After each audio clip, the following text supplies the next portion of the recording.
Okay, the purpose of this lesson is we actually want to be able to go two different directions. One, if we're given a factored polynomial function, we'd like to be able to graph it just based on the zeros from the factored form.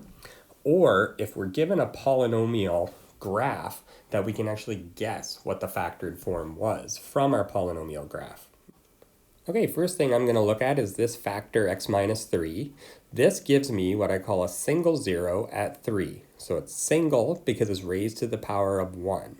So what happens at single zeros is that the polynomial just passes through the x-axis really quickly. It's almost always super steep. The second factor is x plus 2 squared. Because it's squared, we call this a double zero.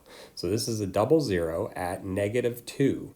So if you're ever wondering where these zeros come from, it's always what makes the factor equal 0. So if it's x plus 2, well, what plus 2 is 0? Negative 2 plus 2 is 0.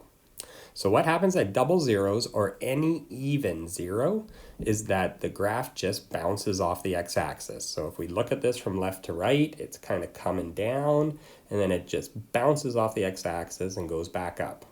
So that is a double zero. The next one, x minus 1 cubed, because it's cubed, I call that a triple zero, and it's at positive 1 because 1 minus 1 is 0. So what happens at triple zeros, or any odd zero that's higher than the power of 1, so 3, 5, 7, doesn't matter, is I say it makes a chair shape. You could also say that it's kind of swerving through the x-axis, but I always like to think that it's making that little chair, and right where the seat is, that's where it passes through the x-axis. So there's our little dude sitting there chilling out on that chair, that polynomial chair.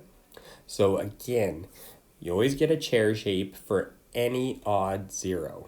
Okay, single zeros just pass through, but any odd higher than 1. Okay, any odd power higher than 1, you're going to get a chair. Any even power, it bounces. If the power is like power of 4, it just makes it steeper when it's coming in and out, or power of 6, it's steeper. Same thing with the chair. It just makes it a lot steeper when you raise the power to higher odd numbers.